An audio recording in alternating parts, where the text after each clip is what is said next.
Hello everybody, my name is Alan from Sauber-Lab and today will be another video about VPN. Now, it's not the VPN that you expect, that you can access other countries and see the media for those countries and have Netflix there or Prime or continue on. We're gonna show the VPN that allowed you to access your network anywhere that you want. Yes, if you think about OpenVPN and Tailscale, the answer is correctly. And then in this video, we're gonna explain a little bit more about these two systems, these two protocols, what will be the speed, what will be the authentication, cost, security, and which one will be better for each application.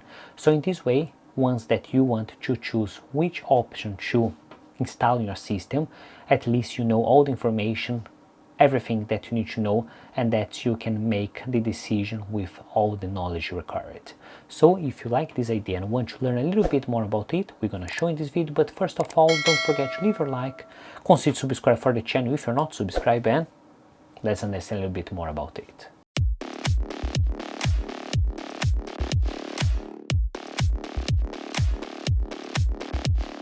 Before we start to explain which VPN is better, if OpenVPN or Tailscale, which one that will fit better for you, let's understand why I would like to use any kind of VPN. Have two options to access your service. First one, you can expose your service to the internet, but always have a risk that if those services exposed to internet, some people discover the web browser or discover what this service is running, and that's try to break it. Could break with brute force, or at least they can try to make this website go down and continue on. So with the VPN, you don't need to expose any service from the internet. So in this way, all your service is safe in your network, but you need to access it, and the VPN create a tunnel directly from your client to your server, make everything easy to access, fast, and without any complication. Basically, you simulate that you are in your network wherever you want. If you are in other place, you still be able to access all your services in the same way. And then now we're gonna start to explain why I want to choose those. To explain it, we're gonna use Synology NAS. And that you're gonna ask, Alan, why True NAS? You could explain really easy it in a True NAS or Open Medieval, and I will say yes and no. Basically, those two services work with Docker, and those two services or those two OSs running Docker, I don't need to tell anything. Tailscale will run really better in the Docker than OpenVPN. The configuration, everything, it's much easier directly with the Docker than you use in other systems. But the Synology NAS is a little bit different. You can have those two applications native running in your Synology NAS.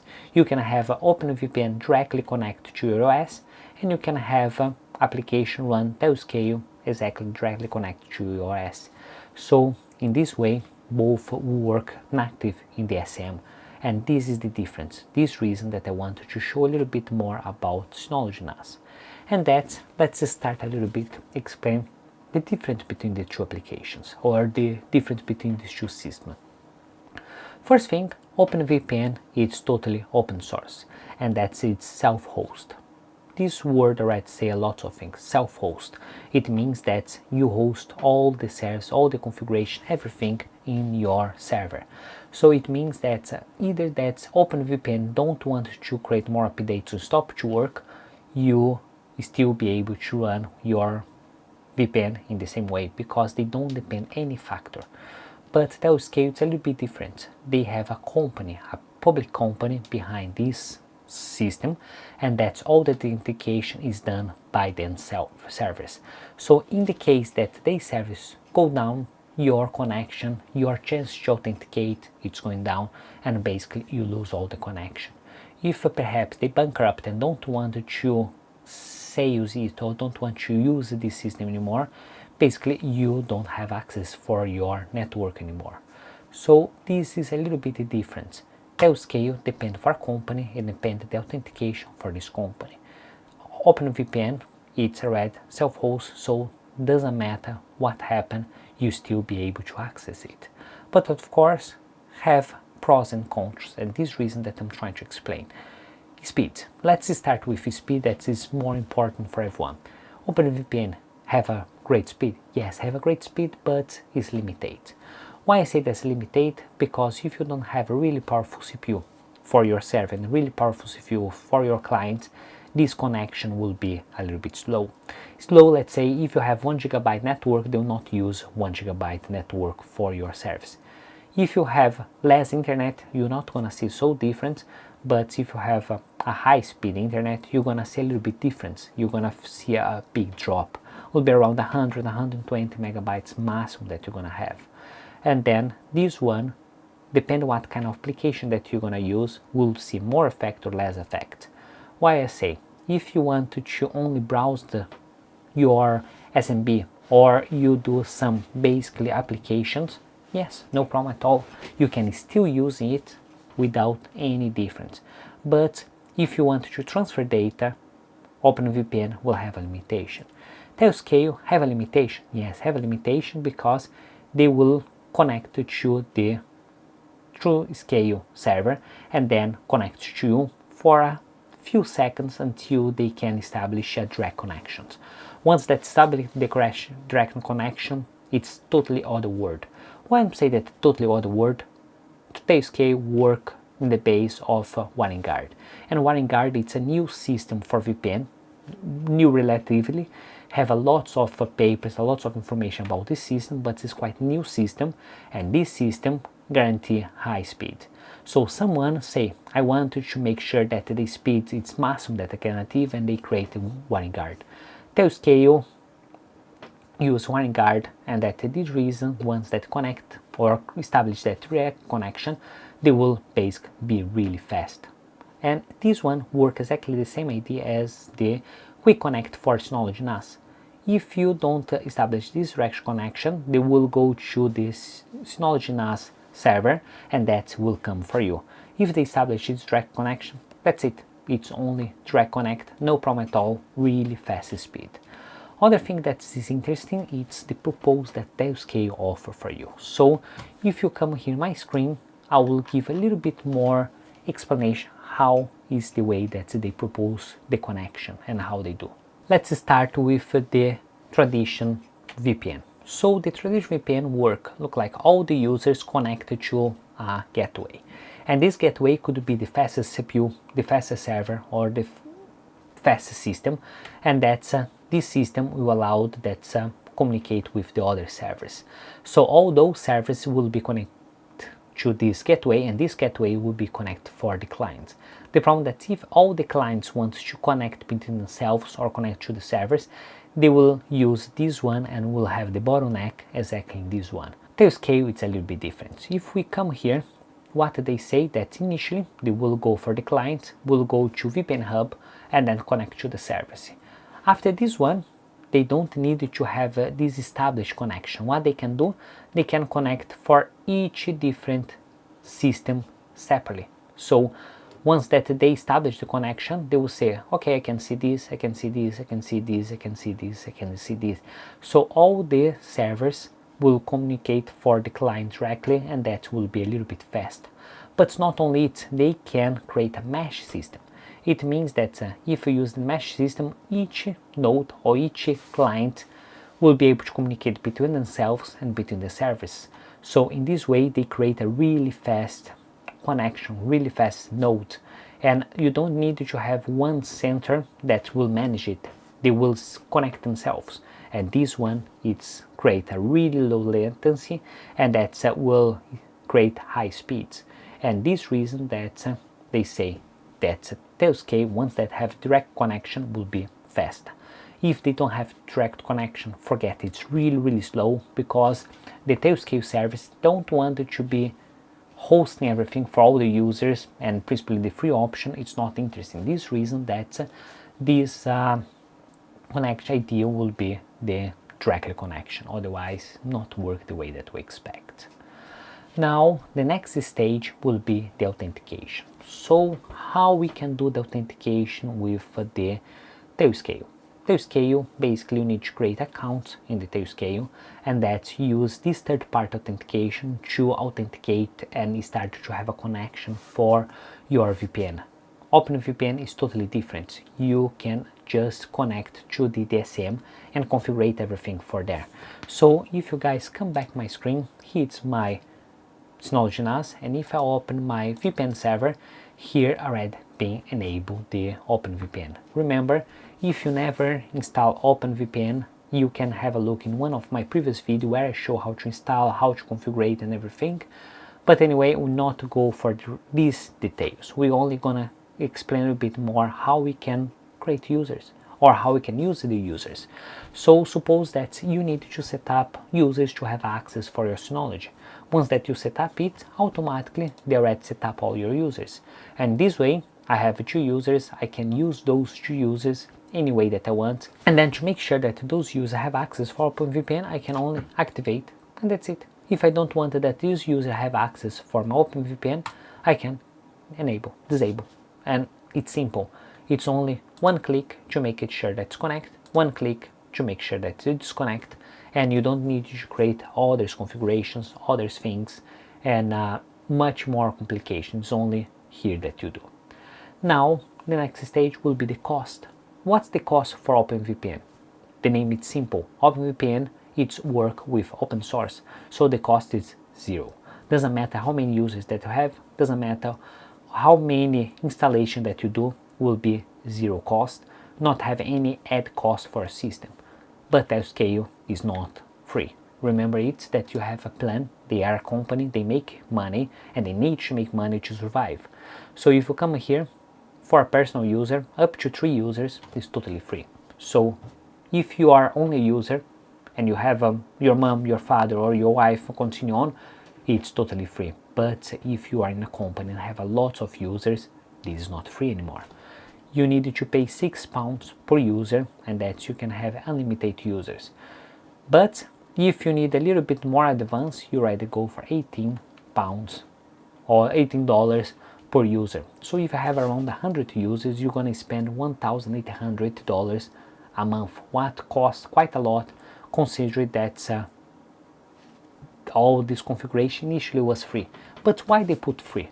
They put free because they want that a lot of people in home start to use it. I'm sure that as a lot of people like to try things, and once that they try it and that go for the company, they say, I already tried Tailscale, it's a good solution, maybe will work better in this company or the company that work, and that they will apply, they will fix some solutions, they will fix some problems, and sometimes the problems cost more than only £6 per user.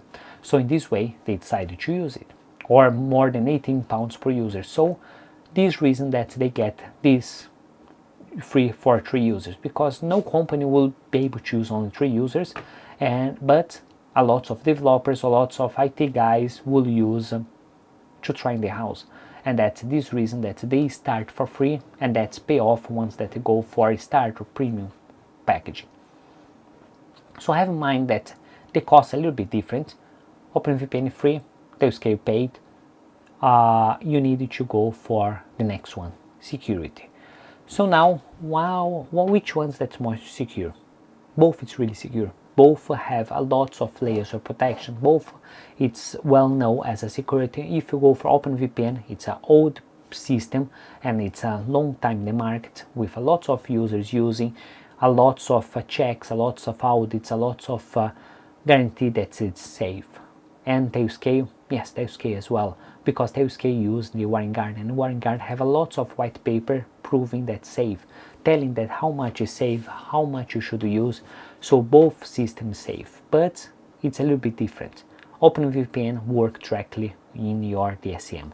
So all the authentication, all the configuration, all the guarantee that this data will be safe, it's run in your DSM. So if your DSM have any bug or it's open, potentially they have a way to access this OpenVPN and access your system. So you need to guarantee that your system is always up to date. In the other side, Tailscale create another layer. So basically they don't run directly your DCM, they run in another application that is running your DCM. So in this way, if someone try to access and gain access it, they still have your DSM as a protection. So you have basically 2 layers, one extra method of protection. So in this case, both systems is really safe. Both systems have different ways. Let's say the authentication for Tailscale is done in the service of Tailscale. The authentication for the OpenVPN is done directly in your system local. Only difference that potentially you can argue that some information is kept in a Tailscale and not so much information in your OpenVPN. This reason that it's both is secure but have a balance. And then come the next topic of this video, that will be privacy. When I say privacy, I say that OpenVPN is totally private. It's full control. You control everything. You control your keys, you control your user, you control everything that's going. Without your private key and your public key, without your username, your password, no one can access and no one knows what's going on. Tailscale is a little bit different. Basically, the Tailscale server will know what the traffic is going. Not exactly what is the data, because WireGuard don't allow it, but they have the traffic, what is going on, what is happening, and that this way it's a little bit more complicated. So privacy, of course, I will give a bonus for OpenVPN because it's much more private. And now compatibility. Which one that's better? Both.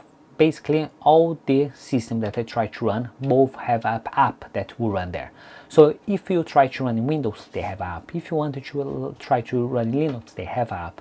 If you want to run in iOS or Android, they have an app. So this one, it's both have app for everything. They could do a really good job, and anywhere or everything that you want to install, they will have an app for OpenVPN or for Tailscale. And now the next one is how easy is to set up Tailscale and how easy to set up OpenVPN. Okay, OpenVPN, it's a little bit more complicated to set up. Why? Because you need to use port forwarding, so you need to open one port, you need to do the installation, you need to manage your users, you need to transfer that encryption key, you need to make sure that the DSM or the DNS it's updated and everything it's running smooth. Tailscale, it's only you install, connect and done, nothing else. So the easy mode or user experience, it's much easier only for Tailscale because it's just a click. But if you have more users, it's worth to spend a little bit longer to try to do this configuration. Now I will give one example in that Tailscale, it's much better, it's the only solution for this problem. So I have a Synology NAS and I wanted to make a backup from one Synology NAS to another Synology NAS, but both Synology NAS it's in different networks, different places, different houses or different companies, and I want to backup between themselves. How I can do this one? I initially tried to use OpenVPN to do this configuration and didn't work. Why? Because I need to do configuration. Sometimes my system restart, my IP address change, my DNS change, I needed to change the server from one place to another, and basically I need to reconfigure everything, run for a while, and that stopped to run. Tailscale, I don't need to worry about it. I can get Tailscale in one server, I can get Tailscale in another server, I can connect both, I can do the backup, move the server anywhere that I want in the world, and they will be able to do backup themselves because they don't depend of your IP address and your port. You need only to have access for internet, and that they will connect themselves. They will communicate to the server for Tailscale, and that communicate and work. So this way I always have my Tailscale installed, principally for backup, because it's the only solution that works quite well. Principally if they establish a direct connection, it's really fast and no stress, no problem to do it. And now for environment what have a lot of users. Of course, if I have a lot of users, the easiest one will be the OpenVPN and the cheapest one. So this way it's difficult to say which one is the winner, which one's the loser, which one is better, which one's worst. It's only different use application. If you wanted to have for a specific company, it's better to have OpenVPN. If you want to have another specific company, maybe it's better to have Tailscale, depending how it's your flow, what's activity that you do, what kind of job that you do. What I can say, it's both systems have the pros and cons. Both systems is good and bad. Both systems will work really well and will do the job. You're gonna be able to access your network wherever and where you are, you're gonna be able to access your network. So in this way we arrive at the end of the video. If you guys like this video and think that it was interesting, please don't forget to leave a like, consider subscribe for the channel if you're not subscribed, and see you next time.